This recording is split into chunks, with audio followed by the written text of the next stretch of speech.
A shaky handheld shot flickers to life. A half-lit ring in the middle of nowhere, two silhouettes circling with raw intent. There's no commentary, no entrance music, just the hollow thud of boots on plywood and the low buzz of a crowd far too small for the history about to be made. Before the red carpets and the WrestleMania spotlights, Sasha Banks and Ronda Rousey had one last fight in a warehouse so far off the books it was never supposed to air. The tape was marked Destroy. Tonight, we're rolling it anyway. Fade to black. A slow pan reveals a dusty filing cabinet in the guts of Nashville's old asylum. The label is stark. Impact Wrestling, MISC 2014. Stick around.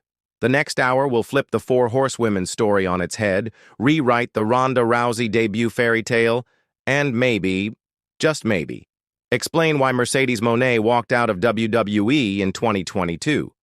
We found the cameraman who swore he'd never speak, the referee who vanished without a trace, and the production assistant whose NDA just expired. And yes, we have the match. 37 minutes, uncut, unapproved, and utterly feral. Picture the summer of 2014. TNA is bleeding cash. Its parent company Panda Energy is tightening the purse strings, and Dixie Carter is desperate for any stunt that can pop a rating. Meanwhile, down in Orlando, a purple-haired Sasha Banks is igniting full sail, and Ronda Rousey, fresh off ACL surgery, has gone completely radio silent from the UFC. Enter indie promoter Marco Severino. He pitches a dark match concept, Banks versus Rousey, one night only. No contracts, no cameras, just $15,000 each and a quiet handshake. The location? An abandoned soundstage off Murfreesboro Pike. 200 folding chairs, a single hard cam that officially isn't recording, and a set of warehouse rules. Nothing is barred but firearms, and nothing is scripted but the finish. Sasha wanted to test herself against the baddest woman on the planet, without WWE management breathing down her neck.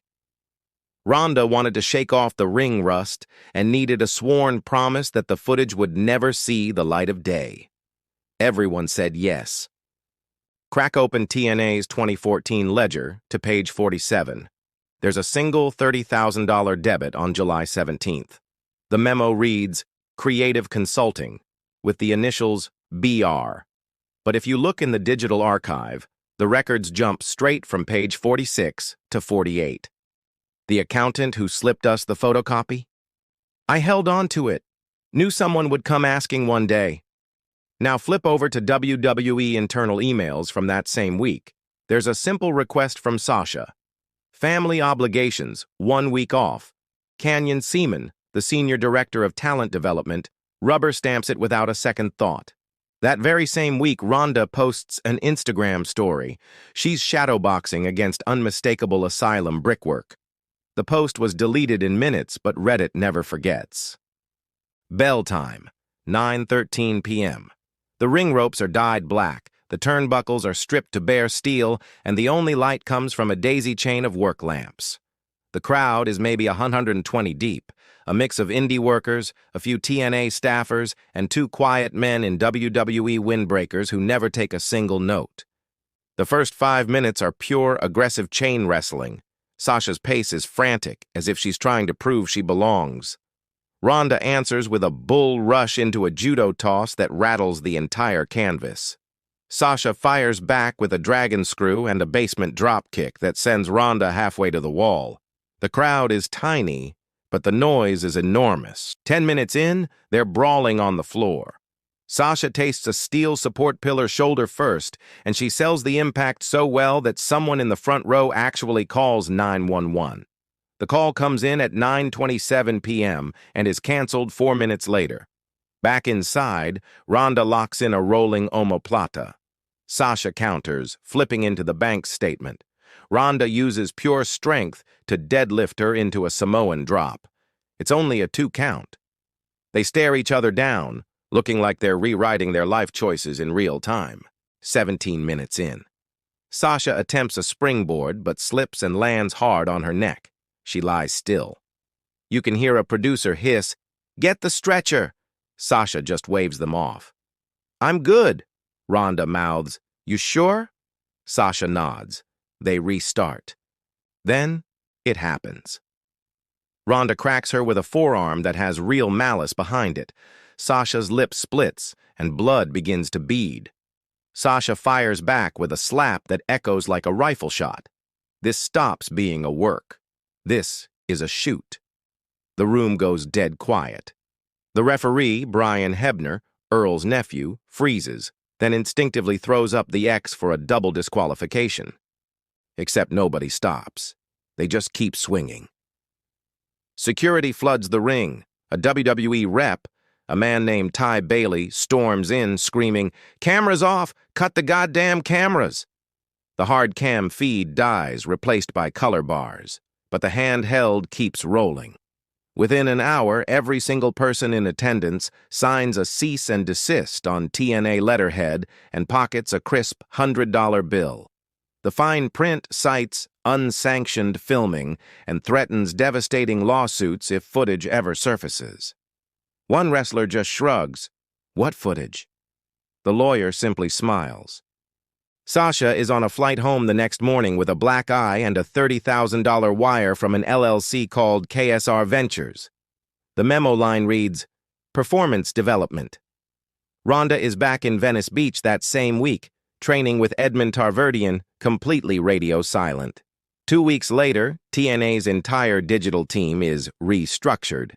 The hard drive with the raw footage vanishes from the company's asset log. The ledger's page 47 is quietly replaced with a duplicate copy that conveniently omits the mysterious $30,000 line item. Flash forward to May 2023. I'm at a storage locker auction in Orlando, Unit 237, the kind of place where dreams go to die. The flipper who bought it only wants the vintage ring skirts. I start digging through a plastic bin labeled trash and pull out a cracked mini DV cassette. Scrawled on it in Sharpie, 7/17/14. The lab tells us the tape is toast, the audio drifts, frames drop every 6 seconds, but the heart of it survives. And what's left is exactly what the witnesses swore they saw. The unscripted forearm, the chaotic double DQ, the bedlam. Overlay the stills. Zoom in on Sasha's bloody grin and Ronda's primal scream. There is no mistaking either of them. We asked WWE for a comment. Their response, "We have no comment on talent's private schedules." We asked TNA, there is no record of any such event. Sasha's publicist, Ms. Varnado, does not discuss unverified rumors. Ronda's camp never replied, but her Instagram posted a cryptic quote that same afternoon. "Truth is like surgery. It hurts, but it cures." And Ty Bailey, the WWE suit yelling "cameras off," left the company in 2016 for a tech startup. On a podcast last month, he laughed off the warehouse story, calling it internet fan fiction. I emailed him a still frame of his face from the handheld footage. He sent a one-line reply. "You have no idea what you're stepping into." Connect the dots. WWE is just weeks away from featuring Ronda at WrestleMania 31, building an once-in-a-lifetime aura around her. Any footage of her bleeding in a dingy TNA warehouse kills that narrative instantly. Meanwhile, Sasha is being primed as a flag-bearer for the women's revolution. A tape of her getting brutalized on foreign soil undercuts the entire story WWE wants to tell. From a PR standpoint, the match had to die. From a legal standpoint, shell companies and non-disclosure agreements keep the machine humming. Everyone walks away richer, wiser, and completely muzzled. But the tape lived, and tonight you're watching it. Think it through. Right after this, Sasha's career rockets upward. She wins the NXT Women's title just a few months later. Ronda's surprise appearance at the 2018 Royal Rumble is sold as her first time ever lacing up wrestling boots. Every promo package, every first-time ever graphic, every talking head, and every documentary is a deliberate retcon. History was rewritten in real time. Pause. If this just scrambled your brain, hit subscribe. Drop a comment below. Is this a wild coincidence or a smoking gun conspiracy? And hey, If you were in that warehouse, slide into my DMs. I've blurred the faces to protect the guilty, but if you want to get your side of the story on the record, the door's open. Because the algorithm loves timestamps, here is the 37-minute clash. Condensed, chain wrestling to start, followed by a snubbed handshake. Sasha viciously rips at Ronda's taped knee. A flurry of judo arm drags and powerful hip tosses from Rousey. The brawl spills to the floor, where Sasha eats the ring post. The exchanges get stiff, and the crowd senses real trouble. A Banks statement is reversed into a brutal ankle lock. A ref bump leads to near-fall pandemonium. The shoot forearm connects. Drawing real blood and a double DQ, a post-match melee erupts, with security flooding the ring. Redacted locker room audio plays out over a black screen. Here's the bottom line. If this match had aired in 2014, the entire timeline of modern women's wrestling in America would have tilted on its axis. WWE couldn't have sold Ronda as an untested prodigy.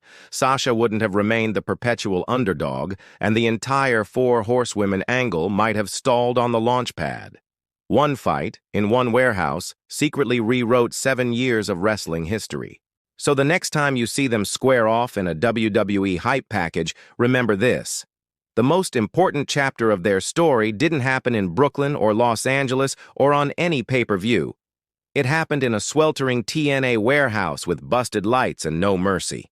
Powerful people paid a great deal of money to make sure you would never see it. But you just did. If you know something, anything about that night, the email is in the description below. And if you're Sasha, or Ronda, or even Ty Bailey, the door is always open.